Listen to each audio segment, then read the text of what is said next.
In this lecture, we'll discuss about single-phase half-controlled bridge rectifier with RL load. So this half-controlled bridge rectifier is also called as a two-pulse converter as well as a semi-converter.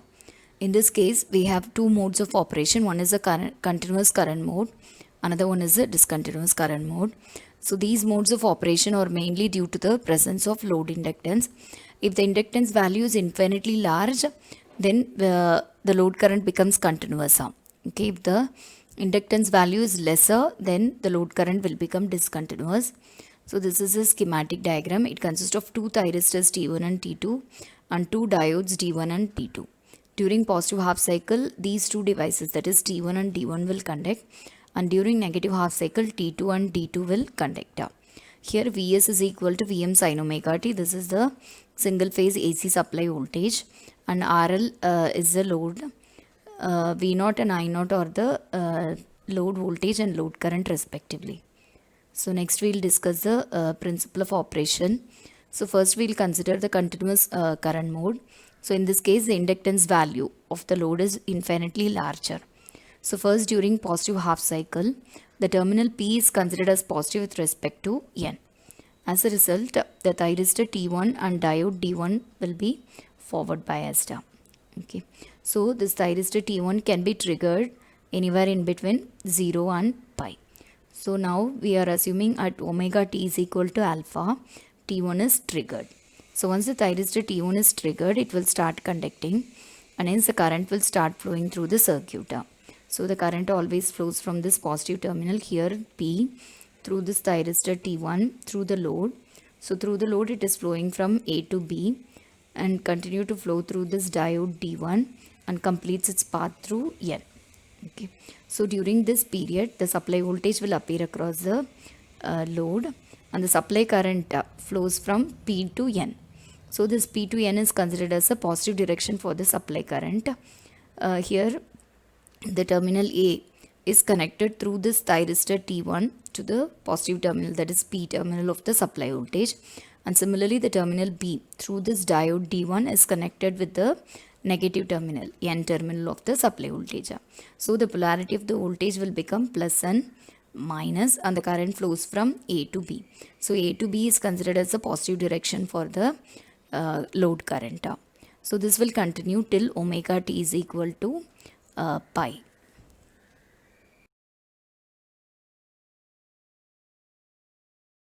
So now we'll see the freewheeling period, that is from pi to pi plus alpha.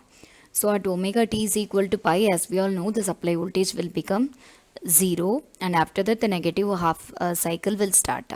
So during this negative half cycle, that is after omega t is equal to pi, this terminal P is considered as negative with respect to this terminal N.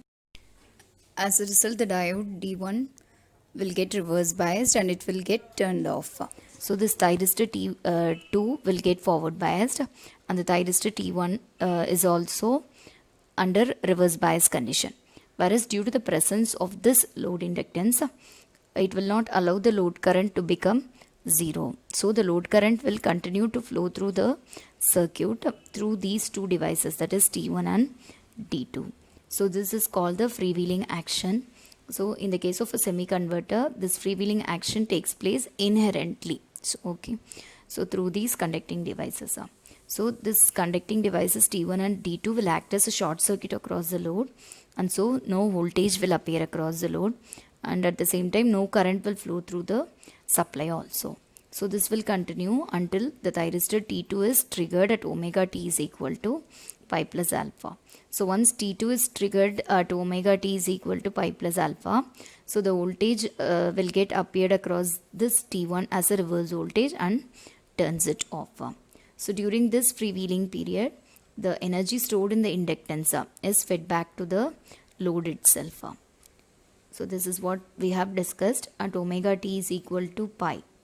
Even though the supply voltage is 0, the load inductance will not allow the change in current. So the current will continue to flow through these devices, that is T1 and D2. This is called as a freewheeling action. So in the case of a semi-converter, we have inherent freewheeling action, and the energy stored in the inductance is fed back to the load itself. So now during negative half cycle, as we have discussed already, this terminal P is negative with respect to N. Thyristor T2 is forward biased. So we are triggering this thyristor T2 at omega T is equal to pi plus alpha. So once the thyristor T2 is triggered, this thyristor T1 will get turned off due to the reverse voltage applied across it. Now the current will start flowing through the circuit. So this time the current will start flowing from the terminal N. It will flow through this thyristor T2 through the load. So again through the load it flows from A to B. So A to B is considered as a positive direction for the current, and continue to flow through this diode D2 and completes its path through P. Okay. So the supply current flows from N to P. So this N to P is considered as the negative direction for the supply current. Whereas the load current remains to flow in the same direction, that is from A to B. So during this interval, the supply voltage will appear across the load, that is from pi plus alpha to 2 pi. The supply voltage will appear across the load.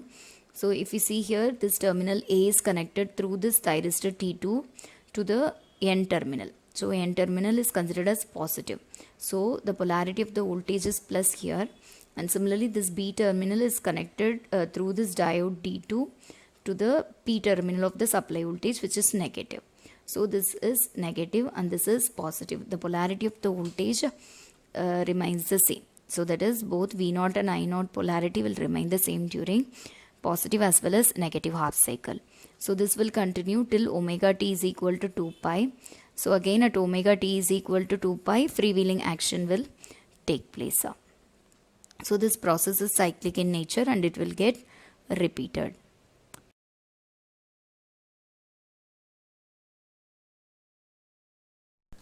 So now we'll discuss the waveform for the continuous current mode. So here at omega T is equal to alpha, the thyristor T1 is triggered. So from alpha to pi, the thyristor T1 and diode D1 will conduct. So this portion of the supply voltage will appear across the load. So at the same time, the load current will start flowing. It will start increasing, attains its maximum value, and then it will start reducing. Supply current flows from the terminal P to N, so it is considered as a positive direction. So from pi to pi plus alpha, freewheeling action will take place. So during this freewheeling action, the current will start decreasing. That is a load current, and the load voltage is 0. Supply current is also 0. So again at omega T is equal to pi plus alpha, the thyristor T2 and diode D2 will be conducting. So this portion of the voltage, this portion of the supply voltage will appear across the load and the current will start increasing. And during this freewheeling period, it will start decreasing. It will not attain the 0 value. So it will oscillate in between minimum value and maximum value. This one is the maximum value. So the supply current flows from N to P during this interval. So this is considered as a negative direction for the supply current. So after that, the cycle gets repeated. So this is a freewheeling period from 2 pi to 2 pi plus alpha. So V0 is 0, Is is also 0. So after 2 pi at 2 pi plus alpha, so again the cycle will get repeated.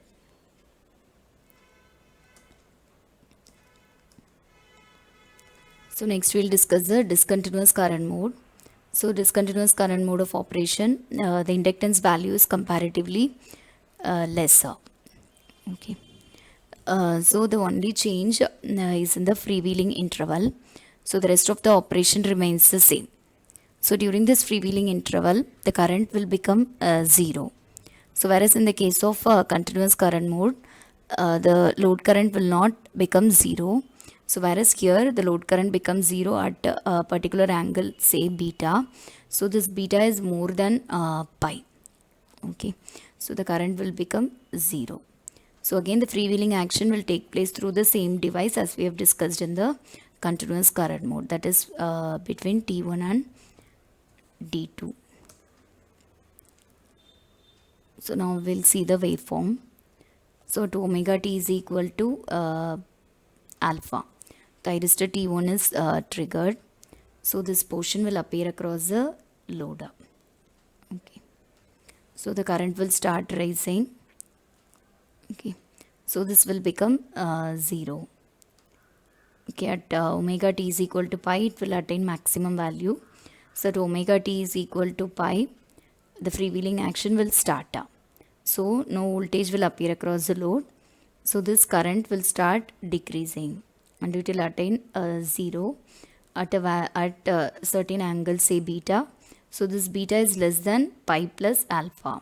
Okay, so in between beta to pi plus alpha, again this current will be 0 only. So all the three parameters, that is the load voltage, load current and supply current, all these three will become 0 from beta to pi plus alpha. Okay, so this also the same. Is supply current also flows from P to N, so this is considered as the positive current. Okay, so during this freewheeling period, no current will flow through the supply. So again at pi plus alpha, the second cycle, during this second cycle, that is negative half cycle, this portion of the voltage will appear across the load. Thyristor T2 and diode D2 will be conducting. Okay, so this process is cyclic in nature and this will get repeated.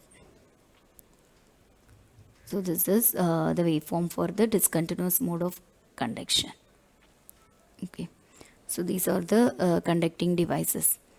So initially T1 D1 will conduct. Again freewheeling will take place through T1 and T2, and in the next half cycle T2 and D2 will be conducting. Now again freewheeling action will take place through T2 and D1. So and this is cyclic in nature and this will get repeated.